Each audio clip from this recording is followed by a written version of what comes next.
त्वचा पर लाल और खुजलीदार धब्बे पित्ती के कारण हो सकते हैं।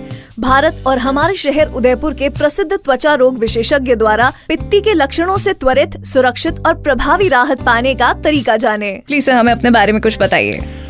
जी, मेरा नाम डॉक्टर अनुज कोठारी है।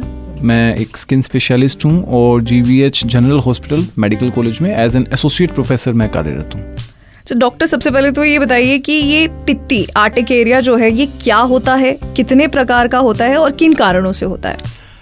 मैम, आर्टिकेरिया जिसे हम अदर वर्ड्स में पित्ती, बद्दल, दफ्फड़ या हाइस बोलते हैं, ये बेसिकली बॉडी का एक एलर्जिक रिस्पॉन्स होता है किसी स्टिमुलस के अगेंस्ट में, जिसमें बॉडी पे खुजली आती है, थोड़ा सा उस पॉइंट पे सूजन आती है और रेडनेस आती है, और अगर हम उसको दबाएंगे तो ब्लैंच भी हो जाता है।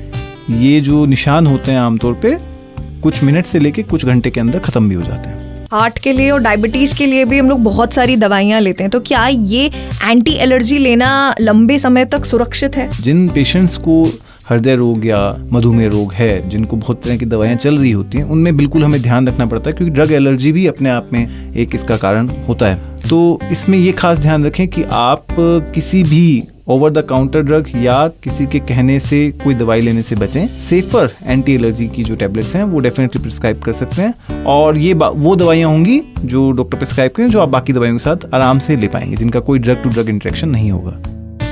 डॉक्टर, ये पित्ती आर्टिकेरिया जो है ये बार बार क्यों आती है, और बाहर जाने में इसकी वजह से बहुत शर्मिंदगी भी होती है, तो क्या इसके लिए जीवन भर दवाई लेने की जरूरत है? कुछ प्रकार के जो आर्टिकेरिया हैं जो हमने डिवाइड किया, जैसे एक्यूट आर्टिकेरिया, वो यूजुअली लंबे समय तक परसिस्ट नहीं करते हैं, वो थोड़े दिनों के बाद या दवाइयों के कोर्स के बाद खत्म हो जाते हैं। और कुछ आर्टिकेरिया जो हमने क्रॉनिक आर्टिकेरियाज की बात करी थी, उसमें भी लगभग आप कहिए कि 10 में से 7 केसेस 3-4 महीने के कोर्स के बाद आराम से रिकवर हो जाते हैं, और कुछ पेशेंट्स को 6 से 8 महीने तक भी दवाई लेनी पड़ती है। बहुत रेयरली, मतलब लेस देन 1% में केसेस में कहूँगा जहाँ दवाइयाँ लंबे टाइम तक लेनी पड़ सकती हैं। डॉक्टर, क्या कोविड और आर्टिकेरिया का कोई कनेक्शन है, कोई संबंध है? मैम, ऐसा है, कोविड एक वायरल इन्फेक्शन है जो हम सब जानते हैं, और कोई भी वायरल इन्फेक्शन जब बॉडी में आता है तो कई बार उसके साथ आर्टिकेरिया बॉडी में ट्रिगर हो सकता है।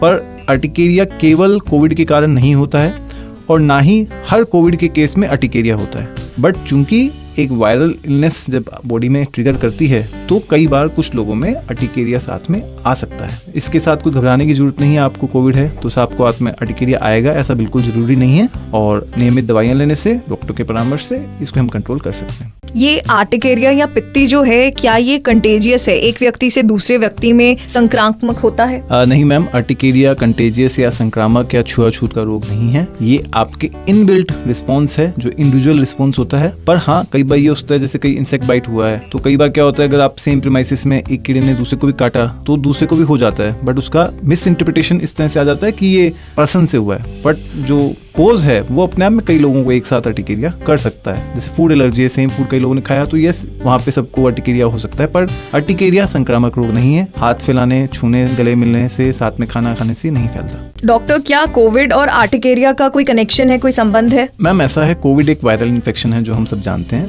और कोई भी वायरल इन्फेक्शन जब बॉडी में आता है तो कई बार उसके साथ आर्टिकेरिया बॉडी में ट्रिगर हो सकता है।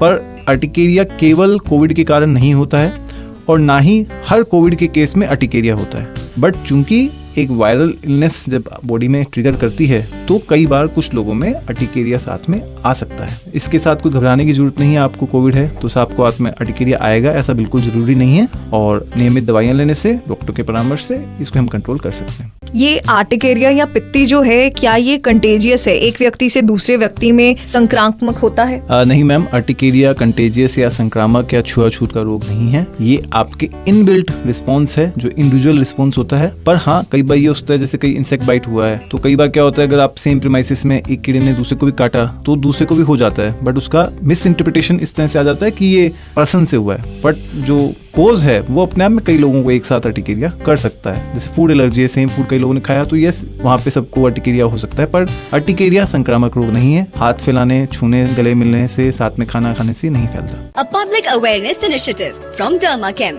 a division of Alchem Laboratories Limited.